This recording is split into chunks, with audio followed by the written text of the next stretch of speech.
Students, hope you guys are doing well. Last class में हमने chapter start किया था केमिकल काइनेटिक्स। आज उसका सेकंड लेक्चर हम लेके आ रहे हैं। इसमें हम बात करेंगे पहले करेक्टरिस्टिक्स ऑफ रेट कांस्टेंट। हमारे पास जो रेट कांस्टेंट आया था के, उसकी क्या क्या करेक्टरिस्टिक्स होती हैं, क्या प्रॉपर्टीज उसकी आएंगी। तो पहला पॉइंट क्या है, जितना हमारे पास रेट कांस्टेंट ज़्यादा होगा उतनी हमारे पास रिएक्शन क्या हो जाएगी, फास्ट हो जाएगी। दूसरा, each reaction has a definite value of rate constant eight a particular temperature. हमारे पास कोई भी रिएक्शन दे रखी है, उसके लिए एट ए पर्टिकुलर टेम्परेचर हमारे पास जो रेट कांस्टेंट होगा उसकी वैल्यू क्या रहेगी, आपके लिए फिक्स रहेगी। नेक्स्ट पॉइंट हमारे पास क्या है, the value of rate constant हमारे पास किसी रिएक्शन के लिए क्या करती है, चेंज करती है। वही तुमने लास्ट पॉइंट में क्या बताया, अगर टी फिक्स कर दिया तो वहाँ पे वैल्यू क्या आएगी, फिक्स आएगी। अगर टी आपने चेंज कर दिया हमारे पास तो वो भी उसकी वैल्यू भी क्या होगी, चेंज होती चली जाएगी। The value of rate constant does not depend on concentration.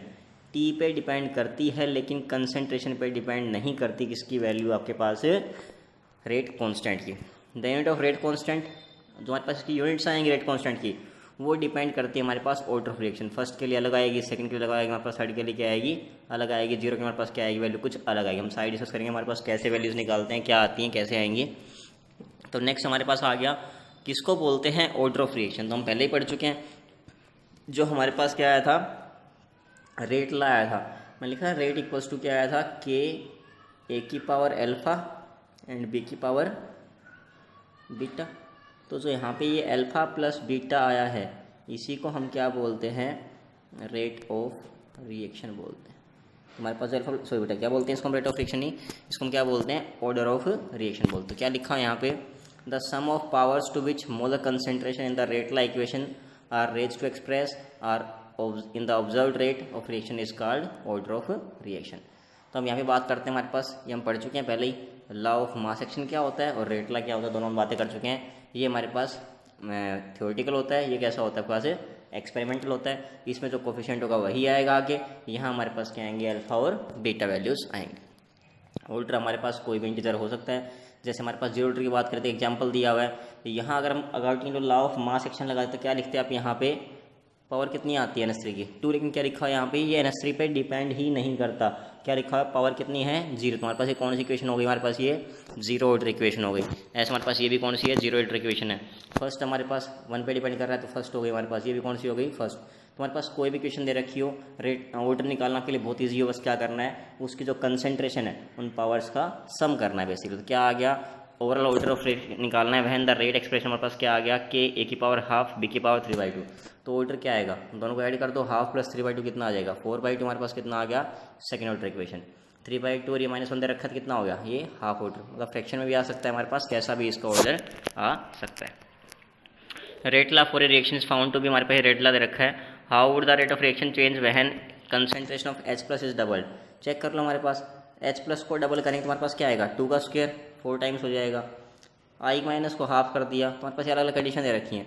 तो कुछ नहीं करना, मैंने सिंपल इसकी कंडीशन A मान ली, इसको B मान लिया, इसको C मान लिया, बार बार लिखना पड़ता, वरना इसको हमने ABC मान लिया। तो हमारे पास जो जनरल स्टार्टिंग वाला रेट आएगा वो क्या आ गया, KABC²। अब यहाँ पे वैल्यू पुट कर दिया, हमारे पास H को क्या कर दिया आपने, डबल, मतलब H+ की पहले क्या थी, C थी, अब कितनी हो गई, 2C। तो क्या आएगा, 2C का स्क्वायर कितना हो जाएगा, 4। तो हमारे पास जो एक्चुअल वैल्यू स्टार्टिंग में आई थी उसका क्या हो गया, ये 4 टाइम्स हो गया। ऐसे में किस में करना है, I- का क्या कर दिया, अगर हाफ कर दिया तो पहले B था, अब क्या हो जाएगा, B/2। तो टोटल हमारे पास क्या हो जाएगा, पहले वाले का ये हाफ हो गया। थर्ड में बोला है तीनों को ट्रिपल कर दिया तो 3A हो जाएगा, 3B हो जाएगा और 3C हमारे पास क्या आएगा, स्क्वायर 81 टाइम्स हमारे पास वैल्यू आ गई। तो हमारे पास क्या हो जाएगा, ये 81 टाइम्स हो जाएगा। तो बेटा सिंपल सिंपल क्वेश्चन हमारे पास यहाँ पे करने हैं आपको। अगला क्या बोल दिया, rate of gaseous reaction is half when the volume of vessel is double. हमारे पास क्या बोल रहा है कि जो रेट है वो हाफ हो गया जब हमने क्या किया, वॉल्यूम को डबल किया। तो ऑर्डर ऑफ रिएक्शन निकालना है। तो यहाँ पे एक बात हमें ध्यान रखने वाली क्या है, जब भी हम वॉल्यूम को डबल करेंगे, वॉल्यूम को आपने क्या कर दिया, डबल कर दिया, तो वॉल्यूम और जो कंसेंट्रेशन हमारे पास होते हैं वो होते हैं इन्वर्सली प्रोपोर्शनल। आपने देखा भी होगा। मैं बात करूँ मोलैरिटी की, हमारे पास तो क्या आते हैं, number of moles divide by volume of solution in litres. हमारे पास तो क्या हो गया, यहाँ पे कंसेंट्रेशन टर्म है वो क्या आ रही है, वॉल्यूम की इन्वर्सली। जैसे जैसे वॉल्यूम को बढ़ाऊंगा इसकी वैल्यू क्या हो जाएगी, कम होती जाएगी। तो इसने यहाँ पे क्या है, वॉल्यूम को डबल कर दिया तो ये क्या हो जाएगा, हाफ हो जाएगा। तो हमारे पास तो क्या हो गया, हमारे पास कंसेंट्रेशन क्या होगी, हाफ हो गई। तो स्टार्टिंग मान लो कंसेंट्रेशन हमारे पास C थी, ए की पावर मैंने क्या मान लिया, इसको n मान लिया।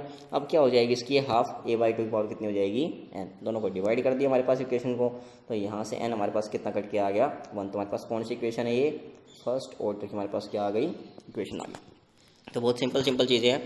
यूनिट निकालनी हो और भी आसान है। रेट क्या होता है, dx बाई dt हम निकाले थे, हमारे पास k इंटू कंसेंट्रेशन पावर कितना आ गया, n। तो यहाँ से k हमारे पास क्या आएगा, dx बाई dt, ये कहाँ आ जाएगा, डिवाइड में। तो हमारे पास जो dx है वो भी तो क्या है, हमारे पास कंसेंट्रेशन को शो कर रहा है, नीचे हमारे पास dt के शो कर रहा है टाइम को, और ये हमारे पास क्या है, कंसेंट्रेशन पावर n हमारे पास। तो यहाँ ऊपर पावर 1 है, नीचे n, तो ऊपर जाएगी तो हमारे पास हो जाएगा ये 1 माइनस n पावर हो जाएगी, और टाइम ऊपर जाके हो जाएगा -1।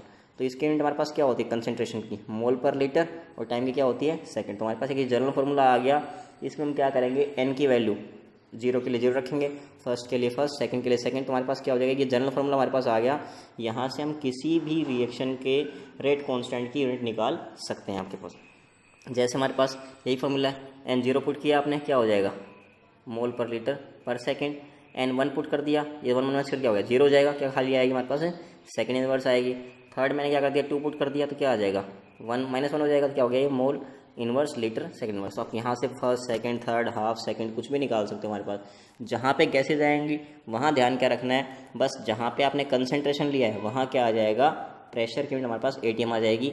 बाकी हमारे पास same 1 minus n and s minus 1 ही रहेगा। ऑर्डर निकालना है, देखते हैं हमारे पास, तो साफ पता लगेगा हमारे पास यहाँ पे क्या है, लीटर मोल इनवर्स कौन से में आता है, सेकंड ऑर्डर में, सेकंड इनवर्स कौन से में आता है, फर्स्ट में, मोल पर लीटर किस में आता है, जे ऑर्डर में। तो हम देखते हैं, इसको बता सकते हैं। कोई रिएक्शन दे रखा था a plus B, product is given, rate हमारे पास दे रखा है, तो ऑर्डर क्या आ गया, हाफ प्लस 2 5/2 2.5 हमारे पास आ गया। ठीक है, तो इसमें क्या पूछा है, क्वेश्चन ये शायद हाफ लिखा होगा, कंप्लीट है नहीं, इसमें कुछ पूछा होगा।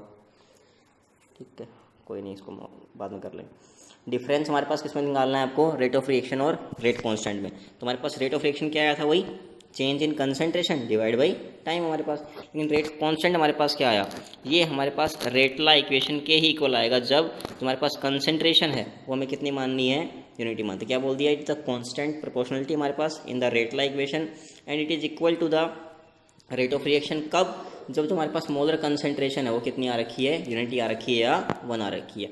दूसरा क्या बोल दिया, रेट ऑफ रिएक्शन अगर हमें किसी भी इंस्टेंट ऑफ टाइम पे निकालनी है तो किस पे डिपेंड करती है, मोलर कंसंट्रेशन पे। बट ये हमारे पास कंसंट्रेशन पे डिपेंड नहीं करता, ये किस पे डिपेंड करता है, हमारे पास टेम्परेचर पे डिपेंड करता है। इसकी यूनिट हमेशा क्या आएगी, मोल पर लीटर पर सेकेंड ही आएगी। इसकी यूनिट डिपेंड करती है हमारे पास ऑर्डर ऑफ इक्वेशन क्या आया, फर्स्ट आया तो अलग ऑर्डर इक्वेशन अलग यूनिट आएगी, सेकंड में हमारे पास अलग आएगी, थर्ड में हमारे पास क्या आएगी, अलग अलग इसकी यूनिट आपके पास आती चली जाएगी। मोलिकुलरिटी ऑफ ए रिएक्शन, तो जो भी हमारे पास एटम्स आ रहे हैं, आयन्स आ रहे हैं, मोलिक्यूल्स आ रहे हैं रिएक्टेंट के, आपको पता है कि वो एक साथ तो कोलाइड करने नहीं वाले हैं। तो हमारे पास क्या है, कितने number of atom, ion, molecule जो कोलाइड कर रहे हैं एक साथ साइमल्टेनियसली विद वन अनदर। हमारे पास दोनों क्या कर रहे हैं, हमारे पास वो अगर एक साथ आपके पास क्या कर रहे हैं, कोलाइड कर रहे हैं, तो उस चीज़ को हमने क्या बोल दिया, जिससे हमारे पास क्या होगी, कोलिजन होगा, तभी तो हमारे पास क्या होगी, वहाँ पे केमिकल रिएक्शन होगी। तो कितने मोलिक्यूल्स, एटम या आयन हमारे पास एक साथ कोलाइड कर पा रहे हैं, उस चीज़ को हम क्या बोलते हैं, मोलिकुलरिटी ऑफ द रिएक्शन बोलते हैं। अब यहाँ हमारे पास एक बात क्या आ गई, जनरली जो रिएक्शन टेक प्लेस करती है वो नंबर ऑफ स्टेप्स में करती है हमारे पास, और उस रिएक्शन को हम क्या बोलते हैं, कॉम्प्लेक्स रिएक्शन। और उसमें हमारे पास जो स्लोएस्ट स्टेप होता है ना, वही हमारे काम का होता है, उसी को हम क्या बोलते हैं, रेट डिटरमाइनिंग स्टेप। बहुत इंपॉर्टेंट पॉइंट हमारे पास ये क्या बोलते हैं उसको, RDS, रेट डिटरमाइनिंग स्टेप। हमारे पास कोई भी रिएक्शन है वो 2-3 स्टेप में पूरी हुई, उसको हम कॉम्प्लेक्स रिएक्शन बोलेंगे।